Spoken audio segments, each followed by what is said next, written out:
स्वागत है सभी भाई बहनों को हमारी आज की सच्ची खबरों में। तो मैं सभी बहनों से कहना चाहती हूँ कि आप वीडियो में लास्ट तक बने रहें। आपकी जो बाल विकास मंत्री हैं, केंद्रीय बाल विकास मंत्री, उन्होंने क्या कहा कि बहनों को यानी जो 12 से 15 रजिस्टर लेकर के घूमना पड़ता था, उनको स्मार्टफोन दे दिया। लेकिन इनसे ये कौन कहे कि स्मार्टफोन में कुछ नहीं चलता है। आपने जो दिया है उसमें व्हाट्सअप नहीं है, कोई मतलब नहीं है इस फ़ोन को देने से, क्योंकि अधिकारी जो भी हो जाता है या कुछ भी भेजना हो व्हाट्सअप के माध्यम से ही भेजते हैं।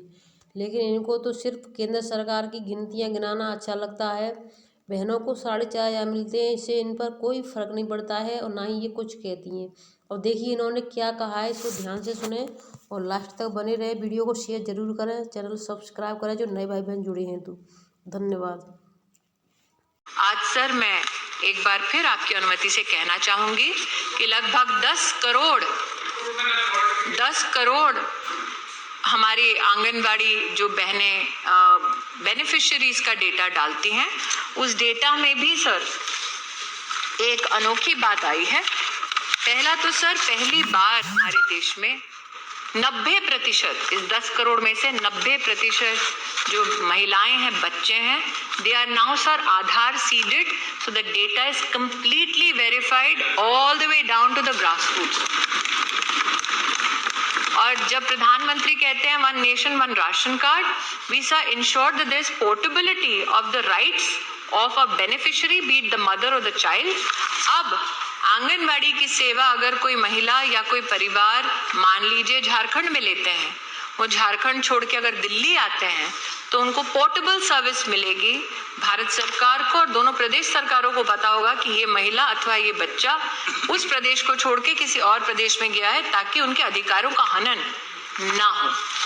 सर ये भी आपके माध्यम से कहना चाहूंगी कि जो प्रस्तावना की गई उसमें इंफ्रास्ट्रक्चर को लेके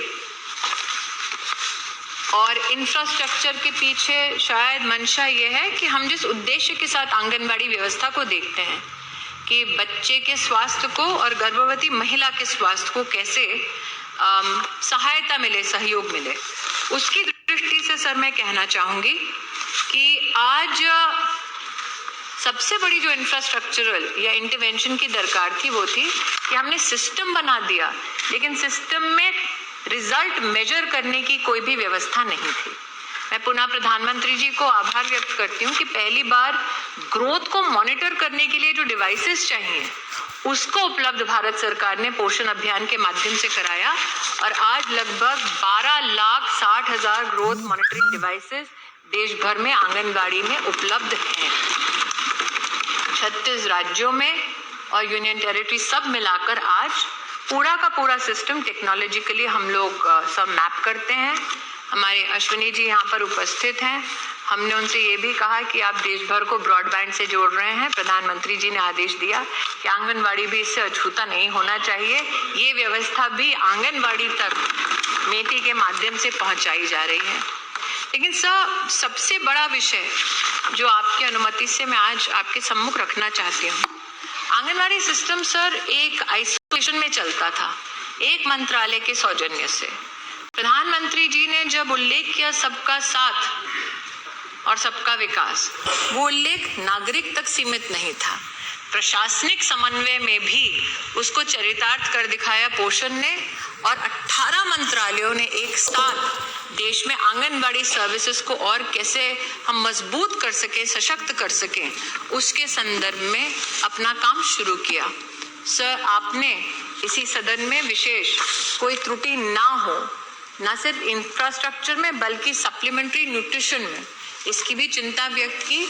आपके शुभ हस्तों से, आपके आशीर्वाद से देश के सभी सांसदों तक हमने रीजन वाइज डाइट डाइवर्सिटी की सूचना भी पहुंचाई।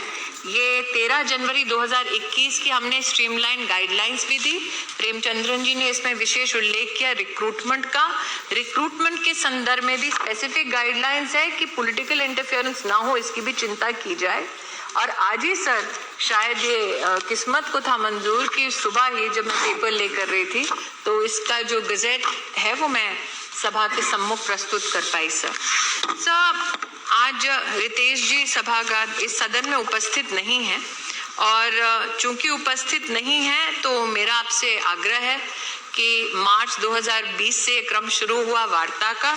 मैंने बार बार इस सदन में कहा है कि हम पक्षपात और विशेषतः राजनीतिक पक्षपात के ना आदी हैं ना इच्छुक हैं, और विशेष इस सदन का सर और आपका आभार मानना चाहूंगी कि महिला बाल विकास से संबंधित जब भी कोई प्रस्ताव आता है, चाहे वो लेजिस्लेटिव हो अथवा चर्चा की दृष्टि से हो, पूरे सदन ने समन्वय के साथ समर्थन किया है अपनी राजनीति छोड़कर। मैं आशावादी हूँ कि आगे भी यही क्रम चलता रहेगा। सर, मैं जो भी विषय रितेश जी ने अपने उद्बोधन में प्रस्तुत किए, चिंताएं उद्बोधन में प्रस्तुत की, उनका मैंने जवाब दिया है। मैं एक और उसमें बात जोड़ना चाहती हूँ, जहाँ टॉयलेट्स, ड्रिंकिंग वाटर और इंफ्रास्ट्रक्चर की विशेष चिंता की गई है, वहाँ पर रेंट अगर देना होता है, अगर सरकार किसी प्रदेश में रेंट देने के अवस्था में है, पक्की बिल्डिंग बनाने की स्थिति में है, वो कंटिन्यूस कंस्ट्रक्शन काम चलता है, हमने मनरेगा के साथ समन्वय किया, 50,000 से ज़्यादा इस 3 साल की अवधि में नए आंगनबाड़ी बनाए जो रेंटेड प्रमाइसेस से थे, उसको हमने शिफ्ट कराया। लगभग 55,000 से ज़्यादा आंगनबाड़ी वर्तमान में अंडर कंस्ट्रक्शन है। जो दानिश भाई ने 3 लाख का विषय किया कि भाई 3 लाख अभी भी परमानेंट उसमें नहीं है, तो 1 लाख से ज्यादा आंगनबाड़ी को परमानेंट स्ट्रक्चर्स में शिफ्ट करने का हमने प्रावधान ऑलरेडी कर दिया है। लेकिन साथ ही सर, रेंट की जब बात आती है तो ग्रामीण अंचल में विशेष इसी सरकार ने रेंट को डबल करके दिया है, और हम प्रदेश सरकारों पर निर्भर करते हैं कि प्रदेश सरकारें जो हमने व्यवस्था दी है, ढांचा दिया और पैसा दिया है, उसको तीव्र गति से आंगनबाड़ी सर्विसेज को और सशक्त करने के लिए लगाते हैं।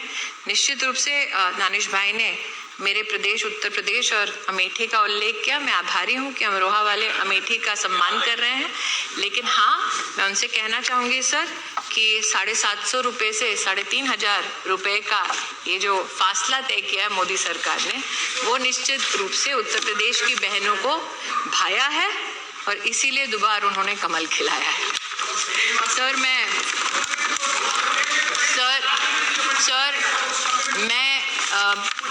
हमारे सीनियर मेंबर ऑफ पार्लियामेंट इस बात से भली भांति परिचित हैं कि मैं फॉल्स एश्योरेंसेस नहीं देती। मैंने फैक्ट्स हाउस के सामने प्रस्तुत कर दिए। रितेश जी की अनुपस्थिति में सर, मैं सदन से यही आग्रह करूंगी कि आप मार्गदर्शन करें कि आगे मेरा मार्ग कैसे प्रशस्त। धन्यवाद।